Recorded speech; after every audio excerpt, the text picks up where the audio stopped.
This channel does not promote any violent, harmful, or illegal activities. All content provided by this channel is meant for an educational purpose only. Top quality और consistent performance के लिए सिर्फ silver pump नाम याद रखना। এবার যুদ্ধের খবর বদলার হুঁশিয়ারি দিল ইরানের সুপ্রিম লিডারের হুঙ্কার শুনতে পাওয়া গিয়েছে। কঠোর সাজা পেতে প্রস্তুত থাকুক ইসরায়েল, হুঙ্কার দিয়েছেন আলী খামেনি। ইসরায়েলের হামলায় বহু কমান্ডার বিজ্ঞানী মৃত্যু হয়েছে এমনটাই জানিয়েছেন খামেনি। ইরানের অভিজাত এলাকায় হামলা চালিয়েছে ইসরায়েল, কোনোভাবে ইসরায়েলকে ছাড়া হবে না হুঁশিয়ারি দিয়েছেন খামেনি। গুরুত্বপূর্ণ আপডেট, ইসরায়েলের হামলায় মৃত্যু হয়েছে সেনাপ্রধান সহ একাধিক কমান্ডারের। মারা গিয়েছেন আইআরজিসির chief of staff, IRGC commander in chief Hossein Salami মারা গিয়েছেন বলে খবর পাওয়া গিয়েছে। মৃত্যু হয়েছে এয়ারফোর্সের কমান্ডার আমির আলীর। আর কি খবর এখনো পর্যন্ত, আর কি আপডেট রয়েছে? আমার সহকর্মী সুমনের কাছে কিছু ডিটেইলিং রয়েছে। সুমন মহাপাত্র আমার সঙ্গে রয়েছেন। সুমন, এখনো পর্যন্ত আর কি তথ্য এই বিষয়ে উঠে আসছে, কি জানা যাচ্ছে এখনো পর্যন্ত? দেখো, ইসরায়েল যে এয়ার স্ট্রাইক চালিয়েছে তা মূলত তেহরানের নর্থ ইস্ট পার্টে এবং ইরানের যেখানে যেখানে পারমাণবিক শক্তি কেন্দ্র রয়েছে সেই ঘাঁটিগুলোতে আক্রমণ চালানো হয়েছে। তার সাথে সাথে একেবারে পরিকল্পনা মাফিক ইসরায়েল এয়ার স্ট্রাইক করেছে ইরানের ডিফেন্স স্টাফদের যে লিডার কমান্ডার ইন চিফ তাদের বাড়িগুলোতে, এবং সেই আক্রমণেই কিন্তু হুসেন সালামি, যিনি কিনা ছিলেন আইআরজিসি অর্থাৎ ইসলামিক রিভলিউশনারি গ্রুপ ক্রপস, তার যে কমান্ডার ইন চিফ, তিনি আহত হয়েছেন, নিহত হয়েছেন। তিনি এই হামলায় মারা গিয়েছেন বলে আমরা জানতে পারছি। তার সঙ্গে সঙ্গে এয়ারফোর্সের চিফ কমান্ডার আমির আলী, তারও মৃত্যু হয়েছে। অর্থাৎ ইসরায়েলের যে প্রিসাইজ অ্যাটাক, সেই অ্যাটাকের ফলে ইরানের একাধিক পারমাণবিক কেন্দ্র যেমন ধ্বংসভূত হয়েছে, ক্ষতিগ্রস্ত হয়েছে, তেমনই কিন্তু কমান্ডার ইন চিফরা তারা কিন্তু তার মৃত্যু হয়েছে। স্বাভাবিকভাবে বলা চলে তেহরানের বিভিন্ন জায়গায় যেভাবে ইসরায়েল মুহুর্মুহু আক্রমণ চালিয়েছে, সেখানে কিন্তু ইরানের এয়ার ডিফেন্স সিস্টেম কাজ করতে পারেনি, এবং এই হামলার জেরে ইতিমধ্যেই কিন্তু তেহরানের রেড অ্যালার্ট জারি হয়েছে। যদিও ইরানের তরফ থেকে ইসরায়েলের সাথে সাথে ইউএসএ কেও দায়ী করা হচ্ছে এই হামলার জন্য। ইউএসএ অবশ্য জানিয়েছে। সুমন, একটু সঙ্গে থাকো, আরো কিছু আপডেট আমি দর্শকদের দিই, আমি তারপর আবারও তোমার কাছে আসছি। মধ্যরাতের পর আবারও ইসরায়েলের হামলা, তেহরানের বেশ কয়েকটি জায়গায় একের পর এক হামলা পাওয়া গিয়েছে। বহু ঘরবাড়ির ক্ষতি হয়েছে। তেহরানে ঘন ঘন সাইরেন বাজছে।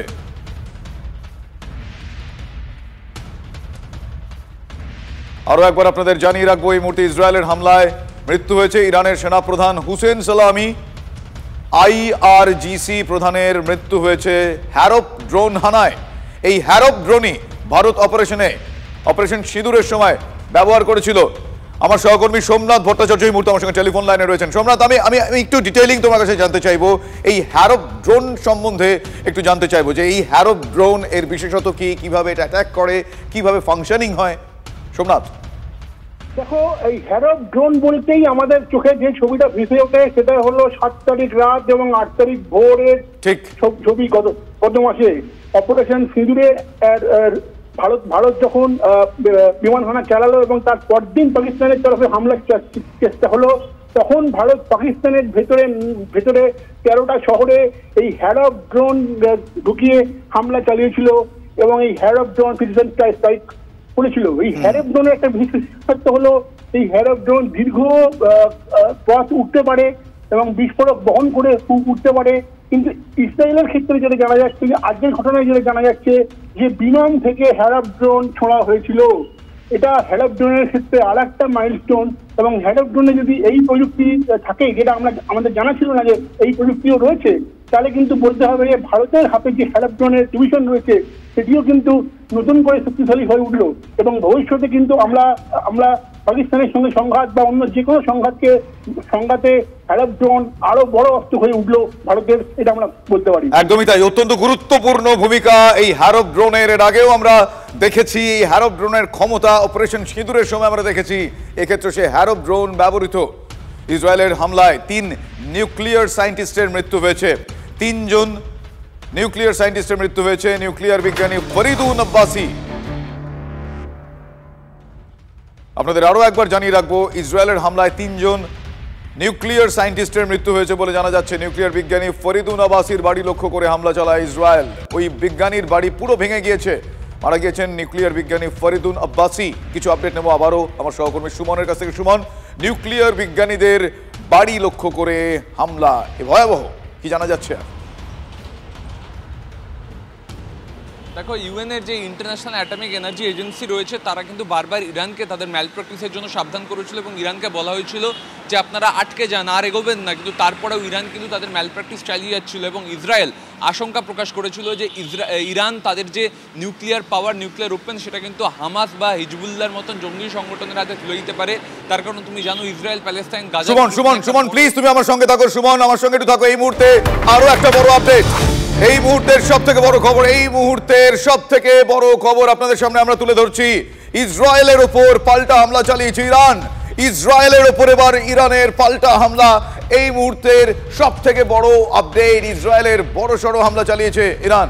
ইসরায়েলের শতাধিক ড্রোন হামলা ইরানের। কিছু আপডেট নেব আমার সহকর্মী দীপের কাছ থেকে। দীপ, এখনো পর্যন্ত কি খবর রয়েছে? দেখো, ইসরায়েলের যেভাবে ইরানের উপর হামলা চালিয়েছে, পাল্টা ইরান যে প্রত্যাঘাত করবে সেটা খুব পরিষ্কারই ছিল। প্রশ্ন ছিল কখন, এটাই ছিল সব থেকে বড় প্রশ্ন। আর সেই উত্তর কিন্তু পাওয়া গেল। এই মাত্র ইরান কিন্তু পাল্টা শতাধিক ড্রোন নিয়ে ইসরায়েলের উপরে হামলা চালিয়েছে। আইডিএফ এর তরফ থেকে, মানে ইসরায়েলি ডিফেন্স ফোর্সের তরফ থেকে দাবি করা হয়েছে যে কমপক্ষে 100খানা ইরানি ড্রোন তাদের দেশের সীমান্তে হামলা চালিয়েছিল, কিন্তু ইসরায়েলের দাবি সেই ড্রোন হামলা তারা নাকি প্রতিহত করতে পেরেছে।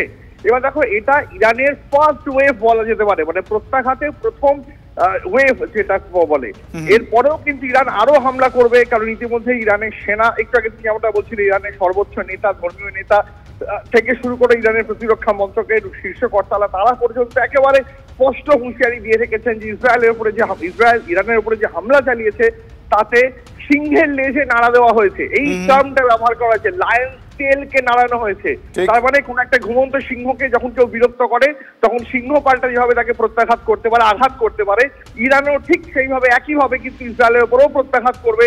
এখন প্রশ্ন ছিল যে কখন, আর সেই উত্তর পাওয়া গেল এই মাত্র। ইরানের 100টারও বেশি ড্রোন ইসরায়েলের উপর হামলা চালিয়েছিল। ইসরায়েল ডিফেন্স ফোর্স বা আইডিএফ দাবি, ইরানের প্রথম যে প্রত্যাঘাতে যে ঢেউ এসেছিল সেটাকে তারা আটকে দিতে পেরেছে। কিন্তু এরপরও মনে করা হচ্ছে এই মুহূর্তে দাঁড়িয়ে ইরান একটা পরমাণু শক্তিধর দেশ। ইরানের সেনা কিন্তু পরিষ্কার একটা হুঁশিয়ারি দিয়ে রেখেছে যে ইরানের ওপর যে হামলা ইসরায়েল চালিয়েছে, যেহেতু তাতে ইরানের বেশ কয়েকজন সিভিলিয়ানের মৃত্যু হয়েছে এবং তার চেয়েও বড় কথা বেশ কয়েকজন মিলিটারি সেনাকর্তা তাদের মৃত্যু হয়েছে, তাই ইরানও কিন্তু পাল্টা জোরালো প্রত্যাঘাত যে কোনো মুহূর্তে করবে। সেই প্রথম প্রত্যাঘাতের প্রহর কিন্তু শুরু হয়ে গেল। 100টারও বেশি ড্রোন হামলা। একদমই তাই। সেই জোরালো প্রত্যাঘাতের খবর আমরা এই মুহূর্তে দর্শকদের জানাচ্ছি। ধন্যবাদ দীপ। জোরালো প্রত্যাঘাতের খবর, 100টার উপর ড্রোন নিয়ে হামলা, ইসরায়েলের উপর পাল্টা হামলা। ইসরায়েলের উপর পাল্টা হামলা, ইরানের বড়সড় হামলা চালিয়েছে ইরান। 100টারও বেশি ড্রোন নিয়ে হামলা, 200 যুদ্ধ বিমান নিয়ে হামলা। ইসরায়েলে শতাধিক ড্রোন হামলা চালিয়েছে ইরান। এই মুহূর্তের সব থেকে বড় আপডেট, এই মুহূর্তে ইরান ইসরায়েলের সব থেকে বড় আপডেট, 100টিরও বেশি ড্রোন নিয়ে হামলা চালায় ইরান। প্রত্যাঘাত, প্রথম প্রত্যাঘাত।